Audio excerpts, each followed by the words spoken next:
Chapter 20, The Heart.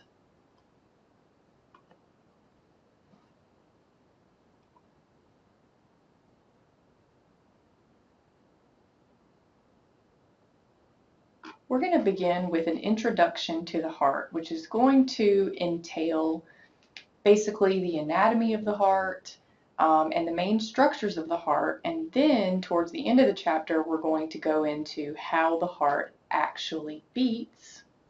So let's start with the simple stuff. The cardiovascular system is going to include the heart, blood, and blood vessels. Heart, blood, and blood vessels. So clearly the heart is what pumps the blood around the body.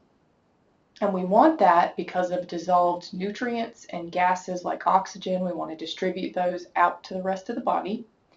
And we need to do that with the help of blood vessels. So blood vessels are what will carry the blood around the body. The heart beats about 100,000 times every day, pumping about 8,000 liters of blood per day. So it's a very, very hard-working muscle. The pulmonary circuit, so pulmonary, that word should make us think of lungs. This is the circuit of vessels that's going to carry blood to and from the lungs. And specifically, we're trying to get blood to the gas exchange surface of the lungs. So once we learn about the lungs a little bit more in the next chapter, we'll talk about how deep in the lungs are some air sacs called alveoli. And alveoli is where gas exchange happens. So we're trying to exchange oxygen with carbon dioxide. The systemic or system circuit is going to carry blood to and from the rest of your body. So this is a much more extensive and large circuit because we're taking blood out to the rest of the body. Both circuits begin and end at the heart, and blood will travel through these circuits in sequence, which means that blood returning to the heart from the systemic circuit must complete the pulmonary circuit before re-entering the systemic circuit. So we need to go back through the pulmonary circuit to get oxygenated and get rid of CO2 before we go back into the systemic circuit. So this is a picture of the cardiovascular system, and you can see, of course, at the core would be the heart, and here in the shape of a lung on the left and right we have the pulmonary circuit. So here as well as here, pulmonary circuit. So the pulmonary circuit is much shorter, and because it's right next door to the heart, it's right next door inside the lungs. Systemic circuit is going to be going up towards the head and down the arms here, and then also down through the trunk and branching and going down each leg. So the systemic circuit is much, much larger than the pulmonary circuit. So the types of blood vessels we're going to find in the circuits are arteries, which carry blood away from the heart. I always like to remember that by remembering artery starts with A and away starts with A. So arteries carry blood away from the heart, and veins will return blood back to the heart. Will return blood back to the heart. Capillaries are very thin-walled vessels that will allow for gas exchange. So they're going to interconnect the smallest arteries and the smallest veins, and this is where dissolved gas, nutrients, and waste between the blood and the surrounding tissues or cells all around are going to have an exchange process. There are 4 chambers of the heart. The right atrium is going to receive blood from the systemic circuit. The right ventricle will pump blood into the pulmonary circuit. The left atrium receives blood from the pulmonary circuit, and the left ventricle pumps blood into the systemic circuit. So I'd like to show you this in a picture of the heart. So we're going to go forward a little bit. So here is the right atrium, and here is the left atrium, right ventricle, and left ventricle. So left atrium, left ventricle, right atrium, right ventricle. We mentioned a little bit about who was sending blood where on that previous slide. We're going to get back to that soon, so kind of hold that thought. We'll get back to it when we see a couple of other things first. Okay, so the heart has great vessels. These are large blood vessels that connect at the base of the heart, which is the superior surface. I'll point that out to you in just a second. The pointed tip of the heart at the inferior surface is called the apex. And the heart sits between two pleural cavities. Now this is kind of going back to Anatomy 1, but pleural means lung cavities. So these are two lung cavities. So the lungs are on either side of the heart, which makes sense. That's our oxygen source. And the heart is found in between those cavities in the mediastinum. Now the mediastinum, the official definition of that is that it is a central tissue mass that divides the chest or thoracic cavity into two pleural cavities. So it's a central tissue mass that divides the thoracic or chest cavity into two pleural or lung cavities. So here is a picture of the close relationship between the lungs and the heart. So we can see the heart clearly here. And then on either side we have a left lung and we have the right lung. And you can see that they're all kind of like snuggled up with each other. So it's a really close relationship. You can see this area marked here. This is the base of the heart. And our previous slide said that great vessels were coming out of the base of the heart. And you can see that these vessels are in fact very great, very large vessels coming out of the base of the heart. And then the pointed tip of the heart is the apex. Pointed tip is the apex. Now a little bit more about how the heart sits in the chest. So we talked about how this is the thoracic or chest cavity out here. And we talked about how the chest cavity is divided into a left and right pleural cavity, which is lung cavity. And at the center of that we have the pericardial cavity. The pericardial cavity is where the heart lives. Now the pericardial cavity has within it the heart that is enclosed within a sac. And this sac is called the pericardial sac. The pericardial sac has a fibrous layer. The inner serous pericardium is where we're going to focus now. So we've got an outer parietal pericardium and an inner visceral pericardium, also known as an epicardium. And the pericardial cavity is found between the parietal and visceral layers, and this is where fluid is going to lie. So this is extra protection for the heart.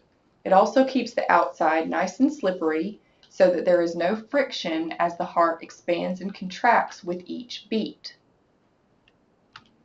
So looking at this figure here, you can kind of imagine this fist as the heart, and it is pressed into the pericardial sac, sort of like this fist is pressed into this balloon. If we look from a kind of a down inside the chest view, this is a transverse section right through the chest. You can see the left lung here, right lung here. Here's the sternum or breastbone. And then in the back, we have the vertebral column. Here's our heart. And these large vessels going left and right. This is our pulmonary circuit. So the circuit that goes to the lungs for oxygen and carbon dioxide exchange. What I want you to notice is this around here. So the pericardial sac, this black area right here, this and the outline is the pericardial sac surrounding the heart. The pericardial sac is lined with this little membrane here called the parietal pericardium. Parietal pericardium or parietal layer of the pericardium. And that's again this lining right here. You can see there's a space, that's the pericardial cavity. And then on the surface of the heart, so this kind of white line actually sticking to the outside of the heart, that is called the epicardium or visceral layer of the pericardium. So visceral pericardium or epicardium, space, parietal pericardium, pericardial sac. So lots of protection. Now in the pericardial cavity, we've got pericardial fluid. So in that black space, we're going to have fluid, which again kind of lubricates the outside of the heart. And it's produced by the visceral and parietal pericardia layers. So this is just a frontal view of the very same thing we just talked about. So we have the inside of the pericardial sac being pulled away right here. So this would be the parietal pericardium here. There's our cavity, our space, filled with fluid. The surface in white here, visceral pericardium or epicardium, which covers the heart. Again, in between, pericardial fluid. The superficial anatomy of the heart. So if we look just at the outside of the heart, we're going to see two thin-walled atria. So the right atrium and left atrium, their walls are thin in comparison to the ventricles. So that's why we're calling them thin-walled atria. And each one of them has an expandable flap on it called the auricle. And I'll show you what this looks like in a picture in just a second. But the auricle comes from, or it means ear, and when the heart is, the atria are empty of blood, then the auricle looks really wrinkly, reminds me of a little dog's ear. When the atria are filled with blood, the auricle stretches out and the atria can expand. So the way you can define auricle is an expandable flap that allows the atria to fill. So it's going to allow the atria to kind of expand out and fill with more blood because of this extra tissue for expansion. So looking at the auricle here. So here again is the right atrium, left atrium, and then we've got the expandable flap. So this expandable flap, which you can see here, it's also labeled right here. That is the auricle. So the whole chamber is called the atrium, but the expandable wrinkly flap is called the auricle. You can really just see the auricle of the left atrium in this picture due to the way the heart's turned. We can't really see the whole left atrium, but you can see the wrinkly left auricle here very clearly. Now this is a picture just to show where the heart sits in the rib cage. So you can see the heart is very well protected behind the breastbone or sternum, and it extends from about rib 1 to about rib 5. Very well protected in this cage of bone. So here's an image of an actual heart. Doesn't look nearly as pretty, does it? You can see the right atrium, which we've talked about so far. There's the expandable flap, the auricle. And here's the left atrium with the expandable flap, the auricle there as well. Right ventricle, left ventricle. And here's the back of the heart. So now that we have the heart turned away from us, the left and right match our left and right. So again, left atrium, can't see the auricles now. We have the left atrium here, right atrium here, left ventricle, right ventricle. So we haven't yet gotten into the ventricles in detail and really haven't gotten into the blood vessels that we see coming out here either, but we will in time. So we're just kind of taking it one little piece at a time as we go. Continuing on, the heart wall consists of 3 layers. So if we were to take the heart and take a scalpel and cut a chunk out of the heart wall and analyze the layers of that heart wall, this is what we would find. Starting from the outside working in, we would have a visceral layer. We've already talked about that visceral pericardium several times at the beginning of the chapter, also known as the epicardium. That is going to be the outermost surface that you would touch if you're touching the heart. Then outside of that, we remember hopefully that the heart is in a pericardial sac that is lined with a parietal pericardium. So that would be further out even from the heart itself. But coming in from the epicardium, we would have a middle layer called the myocardium. And the myocardium is made of cardiac muscle tissue. So we always talk about how the heart is a muscle. This is where all that muscle is found. Then lining the heart, we have an endocardium, which covers the inner surface of the heart and is made of simple squamous epithelium.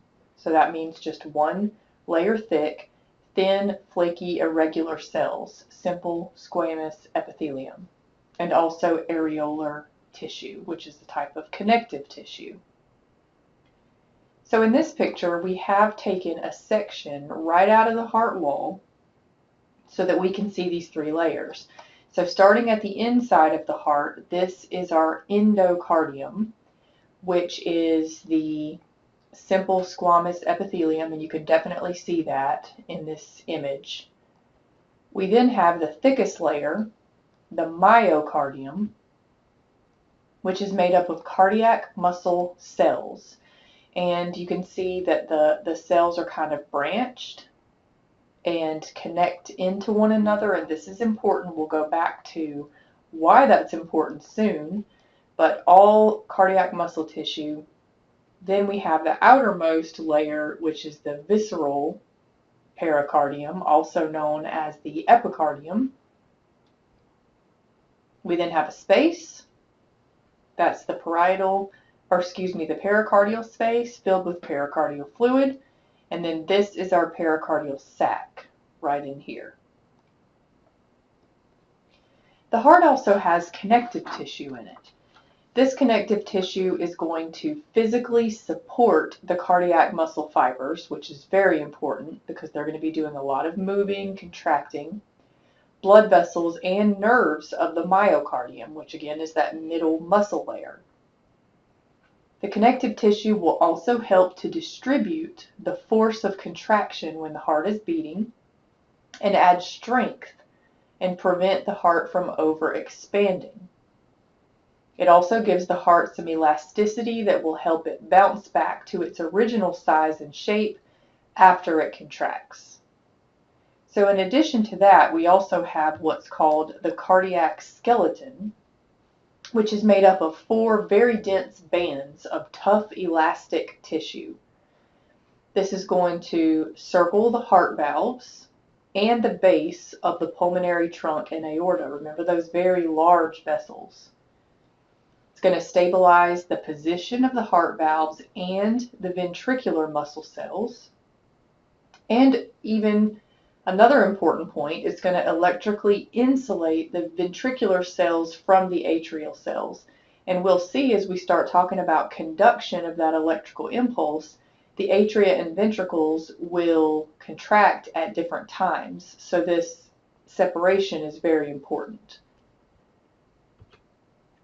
So we've also got some internal anatomy to talk about, an organization of the heart. The chambers of the heart are separated by muscular partitions, which are also known as septa. There are 2 septa to mention. the interatrial septum, which if you break that down, it sounds like something that's going to separate the atria, and it does. The interventricular septum, which will separate the ventricles, and it's going to be quite a bit thicker than the interatrial septum because the ventricles are a lot thicker than the atria. So let's go forward and see if we can look at a picture of both of those. So we have very clear in this picture the interventricular septum, which is this dividing wall that separates the two ventricles, very thick, very muscular. And then up here it's kind of hidden, but we have the interatrial septum, which is dividing the two atria from one another. So let's move next into the valves. There are 4 heart valves divided into 2 groups. We have the atrioventricular valves, also known as AV valves for short, and we have the semilunars or semilunar valves. The atrioventricular valves include the tricuspid and mitral valves. Sometimes we call mitral valve the bicuspid valve, so you may also use the term bicuspid. These valves are made up of folds of fibrous tissue that extend out into openings between the atria and ventricles, and they are going to allow blood to flow in only one direction, from the right atrium to the right ventricle and from the left atrium to the left ventricle. So let's take a look at that in a picture as well. So remember, the heart is facing us, so the left and right are going to be opposite from your left and right. This would be the right side of the heart here.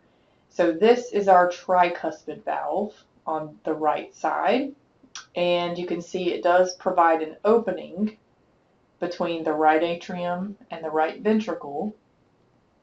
Here is the mitral or bicuspid valve on the left that allows blood to flow from the left atrium down to the left ventricle. The semilunar valves include the pulmonary valve and the aortic valve, which are going to prevent backflow of blood from the pulmonary trunk and the aorta into the ventricles. We don't want backflow. Once we send blood out of the heart, we'd like it to stay out while it does what it's supposed to do before it comes back. So here are the semilunars.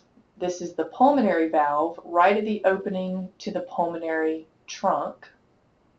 And it's really hard to see, but there's an aortic valve right here under the pulmonary valve that leads into the aorta.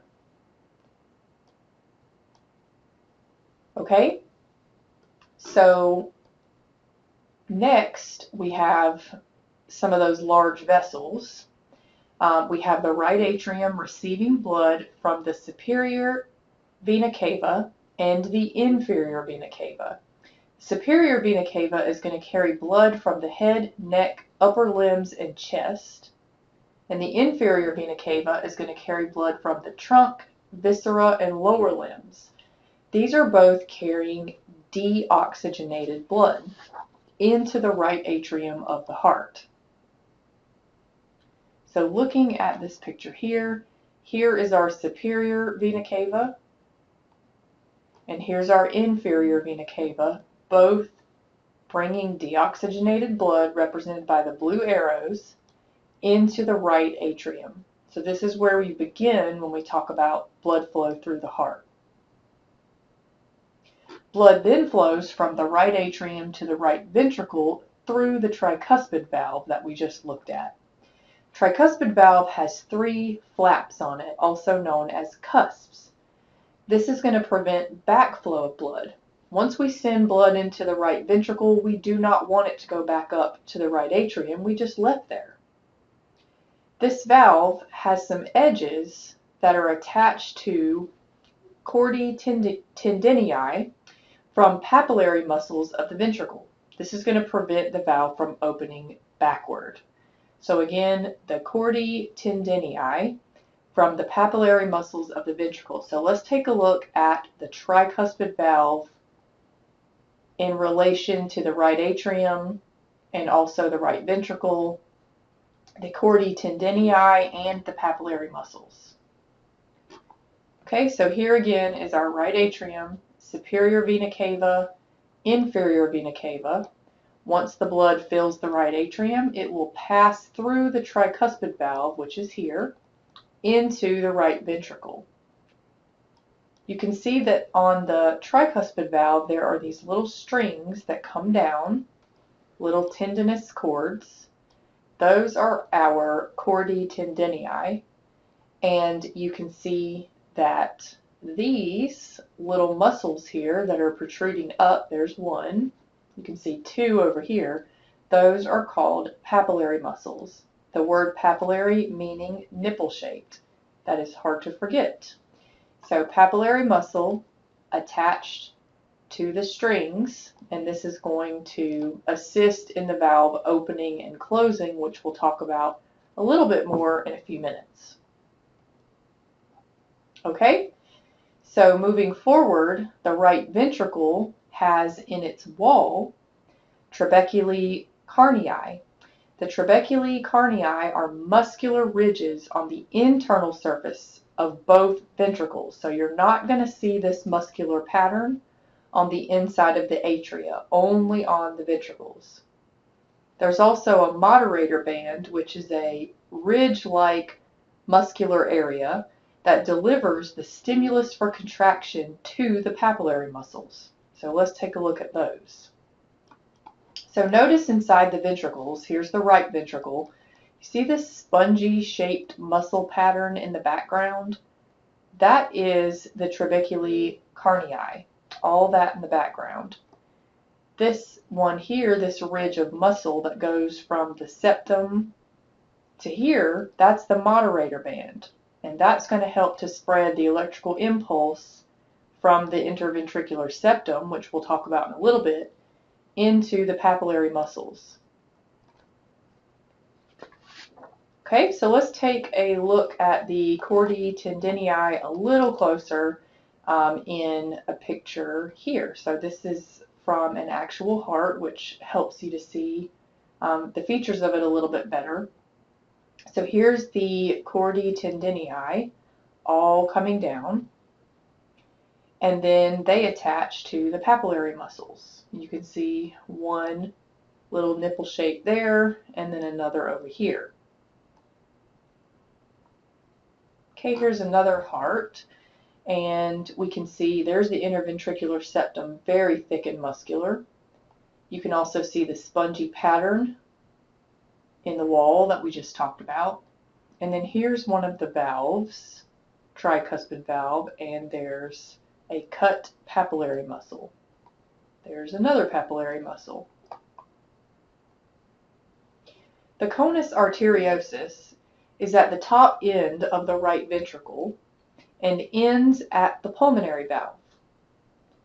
The pulmonary valve has three semilunar cusps and leads to the pulmonary trunk, which is where we start the pulmonary circuit that will divide into left and right pulmonary arteries, which will be going to the lungs.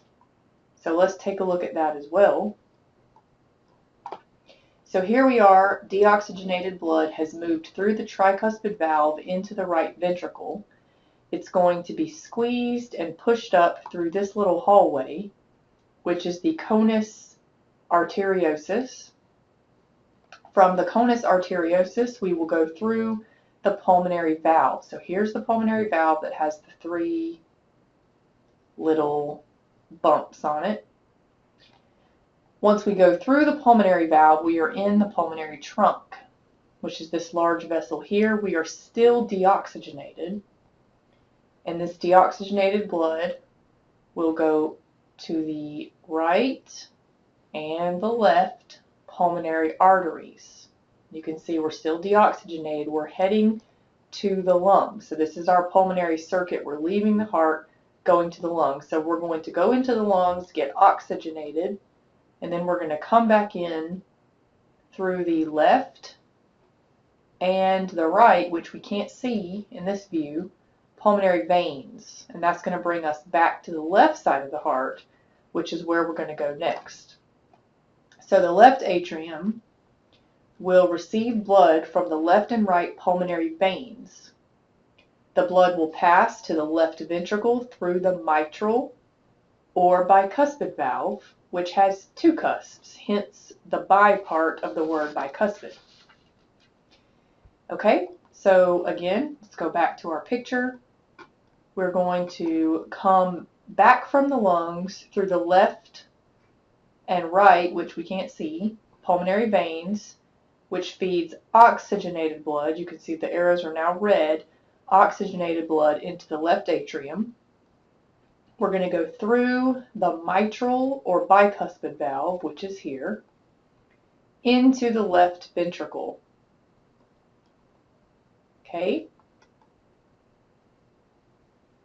So the left ventricle is similar to the right ventricle but does not have a moderator band. The blood will then leave the left ventricle through the aortic valve and head into the aorta. And the aorta has three regions that we mentioned. We have the ascending aorta, which is going up, the aortic arch, and then the descending aorta, which is going down behind the heart. So let's take a look at that as well. So we're ending up in the left ventricle. We're oxygenated. We're going to go up through the aortic valve, which we really can't see too well in this view, but we'll go through the aortic valve into the aorta. So this is the ascending aorta going up. Then we've got the aortic arch, which does in fact look much like an arch.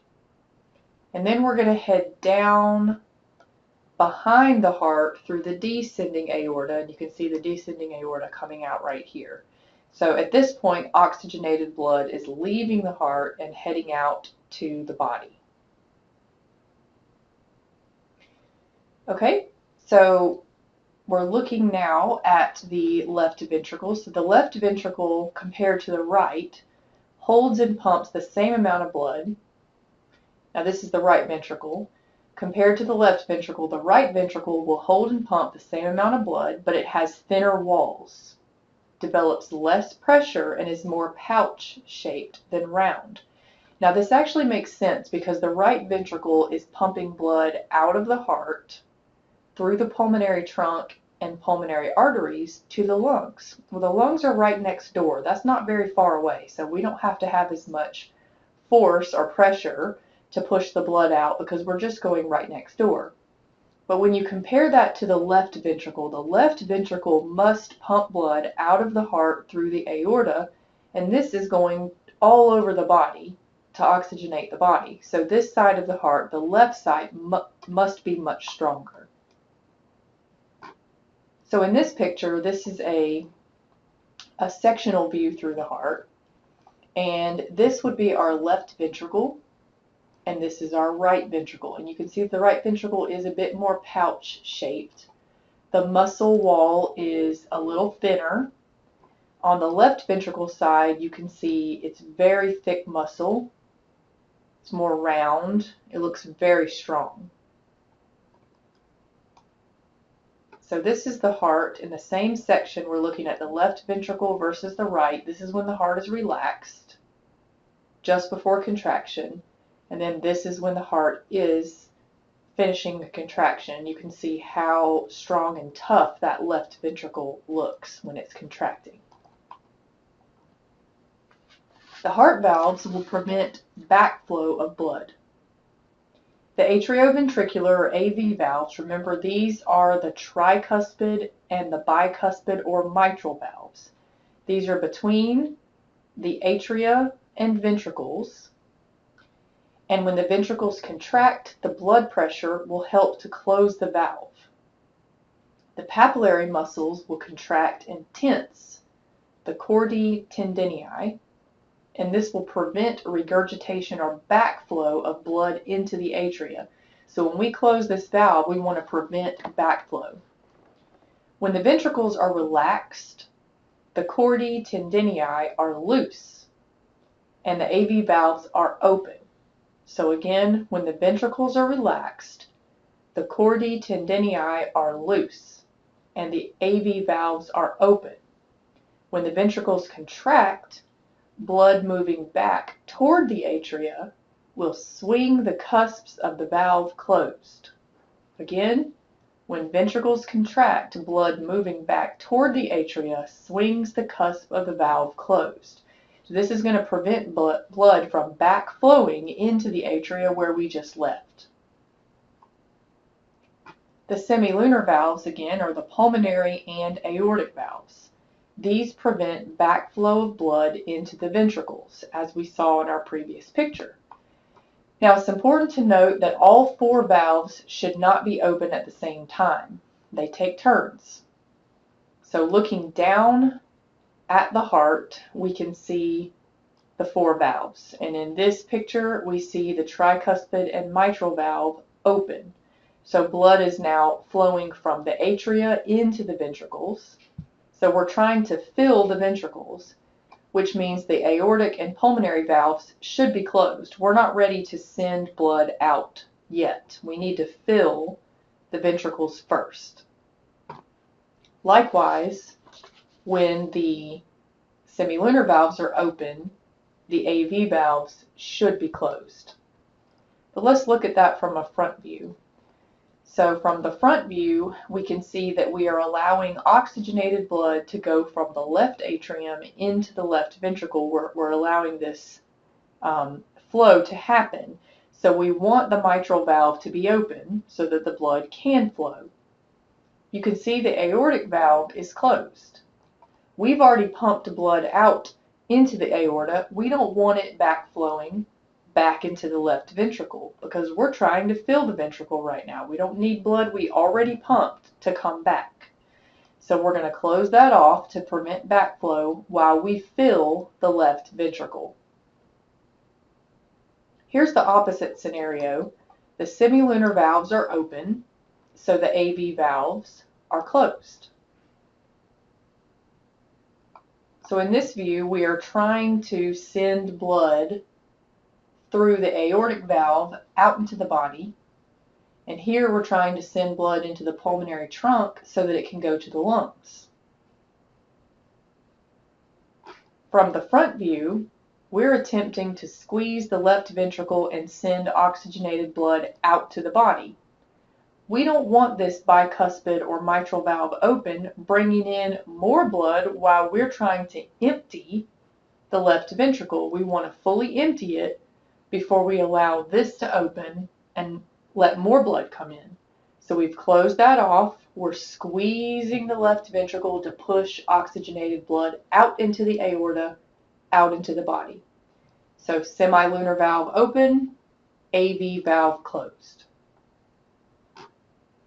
The coronary circulation are the small vessels that will supply blood to muscle tissue of the heart. So this is actually oxygenating the muscle tissue of the heart to keep it healthy. So when we're talking about coronary circulation, we're talking about these vessels here. So here's the right coronary artery, and here is the left coronary artery, which of course reaches around to the back. You can see the coronary sinus here coming around, the right coronary artery coming around as well. So these vessels are oxygenating the heart tissue itself. So moving forward to the heartbeat. The heartbeat is a single cardiac contraction.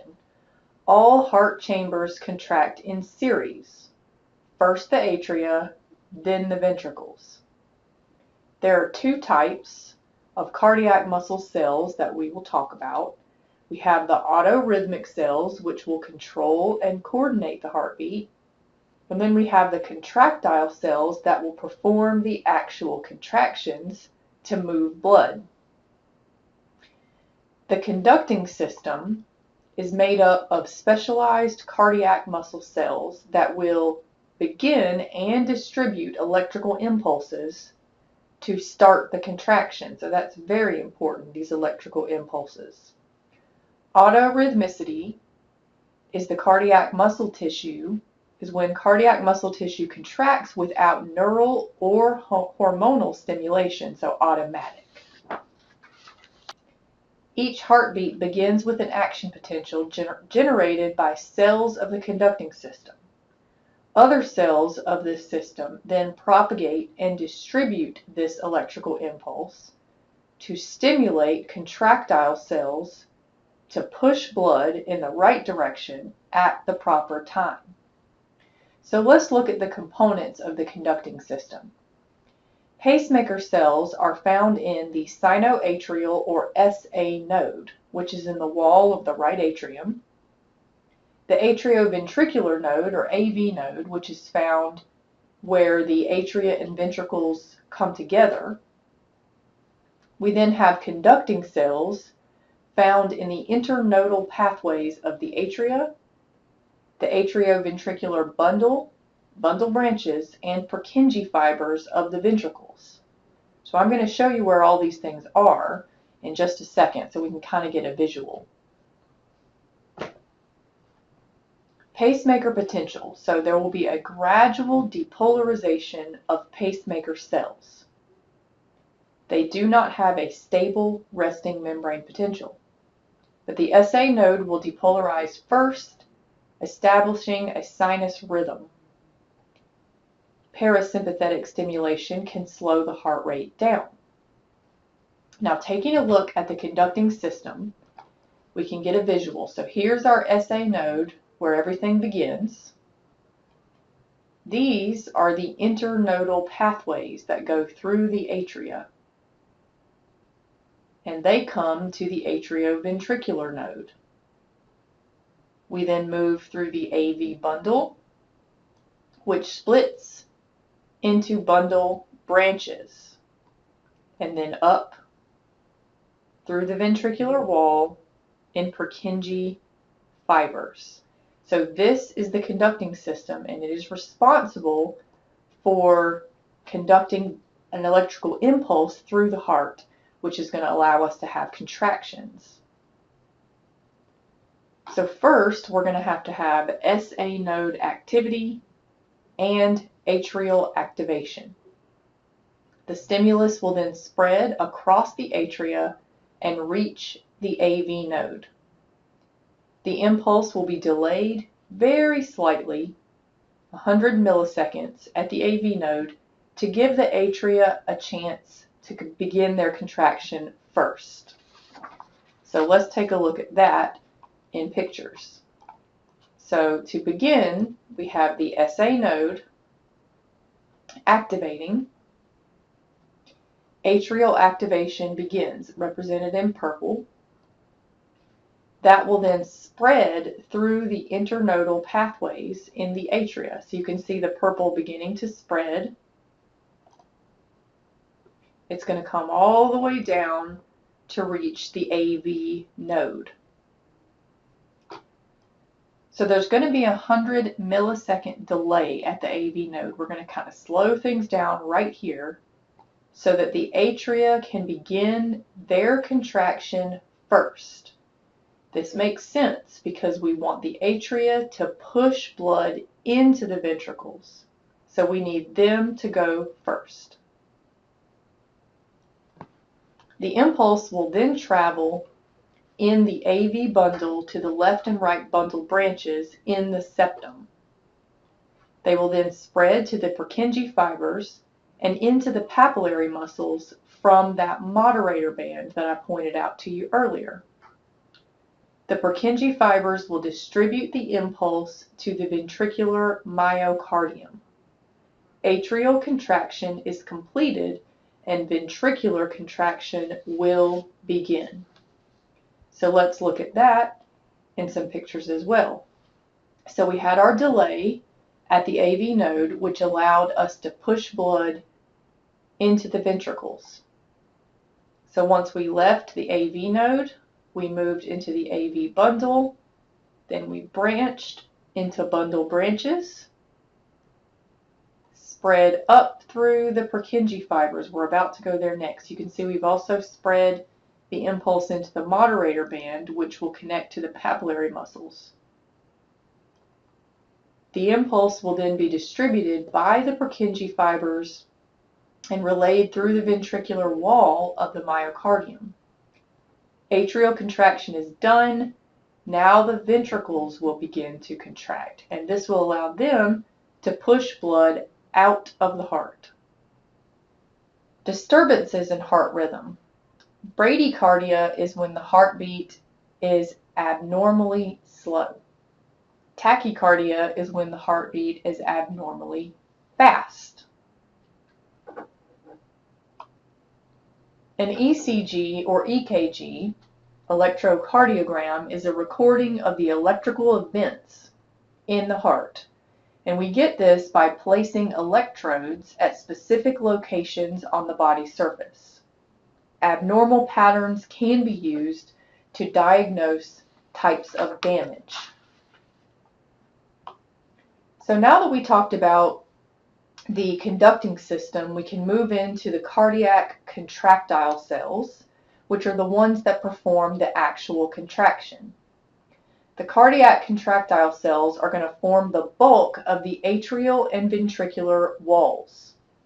They receive stimulus from the Purkinje fibers. So how does this stimulus spread through the muscle wall? How do the muscle cells all know to contract in sync? Well, the answer to that is the intercalated discs. These are going to interconnect the cardiac contractile cells, and the membranes of these cells are held together by desmosomes, which are proteins that interlock the cells to help them form a tissue. They are linked by gap junctions, and if you recall from Anatomy 1, gap junctions are openings between cells that allow for communication. So this is going to transfer the force of contraction from cell to cell to help us spread or propagate the action potential. So here's a zoomed in view of a cardiac muscle cell.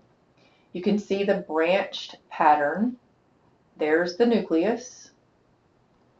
And then the end of the cardiac muscle cell are the intercalated discs. They remind me of little fingers that are going to interlock with the little fingers of another cardiac muscle cell. And in between, we've got gap junctions. And those gap junctions are going to allow us to communicate from cell to cell to cell so that all the cells act as a team and not as individuals. So if you remember back to Anatomy 1, when we talked about action potentials in the nervous system, the action potentials here are going to work similarly. So we're going to go into that in just a second. But cardiac contractile cells, these are the cells again that are going to be doing the contracting or squeezing. They're small in size and have one nucleus. We talked about how they have interconnections between them, and we call those intercalated discs, which we also see gap junctions as well.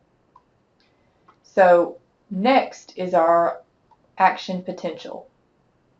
So once we have the direction to contract from the conducting system, the cardiac muscle cells must go through depolarization, plateau, and repolarization. So a reminder that depolarization is when we take a cell's resting membrane potential from a negative number towards 0 or positive. Cardiac muscle cells resting membrane potential is around negative 90 millivolts. In order to trigger these cardiac muscle cells to contract, we must depolarize them. So we're going to change that negative 90. And the best way to do it is to make the cell more positive.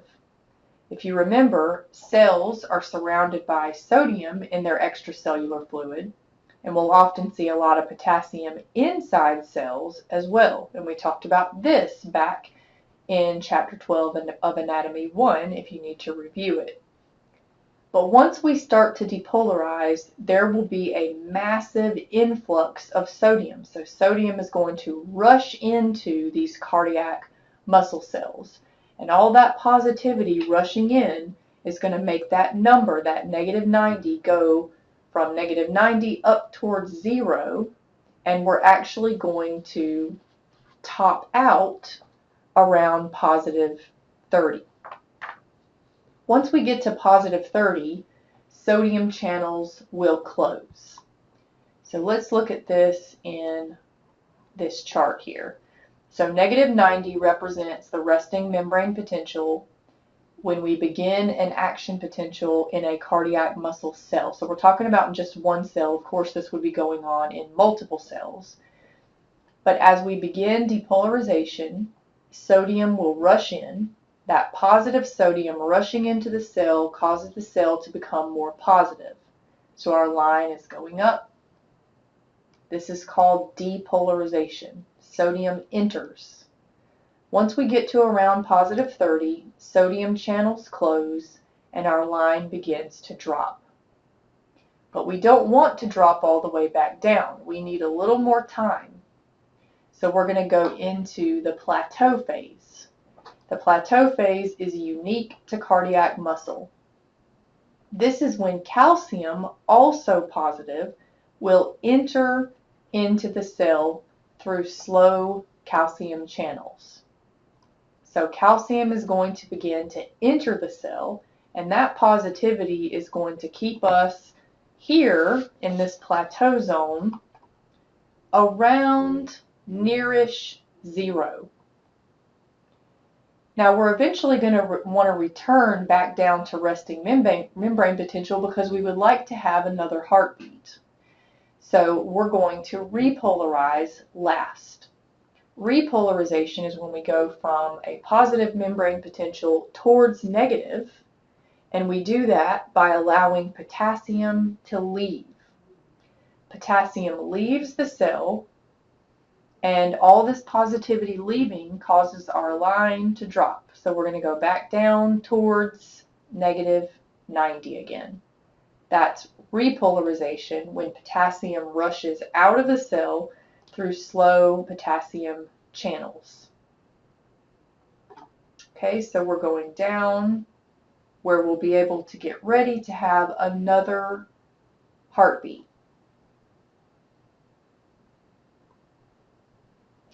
Refractory period. So there's an absolute and a relative refractory period. We saw this as well back in the nervous system chapter. The absolute refractory period lasts about 200 milliseconds, and this is when the cardiac contractile cells cannot respond. The relative refractory period is 50 milliseconds, and the cells can respond only to very strong stimuli. The action potential in a ventricular contractile cell takes about 250 to 300 milliseconds, which is 30 times longer than that in a skeletal muscle fiber. So here's the absolute refractory period in this blue area, and this is a period of time when the heart cannot be stimulated. We're in the middle of something here, so we don't want to be interrupted. This is the relative refractory period, and the heart can be stimulated during this time, but only by a very strong stimuli. Okay, so energy for cardiac contractions. Aerobic energy, this is with oxygen, from mitochondrial breakdown of fatty acid and glucose. Oxygen is delivered by circulation, and cardiac contractile cells will store oxygen in what's called myoglobin. Myoglobin is an oxygen-binding pigment in the muscle. The cardiac cycle is from the start of one heartbeat to the beginning of the next, and in it we'll have alternating periods of contraction and relaxation. Phases of the cardiac cycle within each chamber include systole, which is contraction, and diastole, which is relaxation. Heart sounds are detected with a stethoscope, which is called auscultation. There are 4 main heart sounds. We're most familiar with S1 and S2 because they're the common sounds we hear with a heartbeat, often referred to as the lub-dub sound that we hear when we listen to the heart.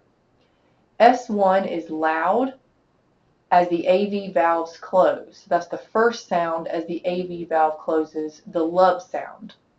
S2 is a loud sound as the semilunar valves close, which is the dup sound, the second sound. S3 and S4 are very soft, and this is the sound of blood flowing into the ventricles and atrial contraction, which should be very quiet. Heart murmur are the sounds produced by regurgitation through the valves.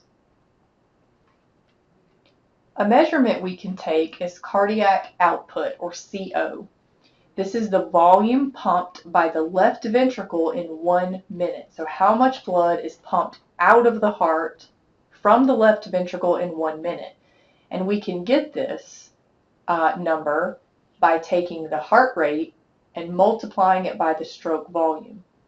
So the heart rate, of course, is your pulse. That's how many beats you have per minute. And we multiply that by stroke volume. Stroke volume is the amount of blood pumped out of the left ventricle in 1 beat. So if we take that and multiply it by how many beats we've got the cardiac output. Factors that affect your heart rate. Autonomic activity. So when we're talking about parasympathetic versus sympathetic stimulation. So as you can imagine, sympathetic stimulation is going to make your heart rate go up, and parasympathetic stimulation will make your heart rate go down. If you remember, sympathetic is fight or flight, and parasympathetic is rest and digest. Circulating hormones can also have an impact on your heart rate. So things like epinephrine, norepinephrine can certainly raise your heart rate. Things that affect the pacemaker cells of the SA node. Acetylcholine released by parasympathetic neurons can lower your heart rate. Norepinephrine released by sympathetic neurons can increase your heart rate. Your heart rate can also be increased by epinephrine, norepinephrine, and thyroid hormone. All raise heart rate. Cardiac reserve is the difference between the resting and maximum cardiac output. The heart and vessels of the cardiovascular system. Cardiovascular regulation will ensure that we have adequate circulation to our body tissues. Cardiac centers will help control heart rate and your peripheral blood vessels. And the cardiovascular system will respond to changing activity patterns and circulatory emergencies. So this concludes Chapter 20, Over the Heart, and we're going to move next towards Chapter 23 on the respiratory system.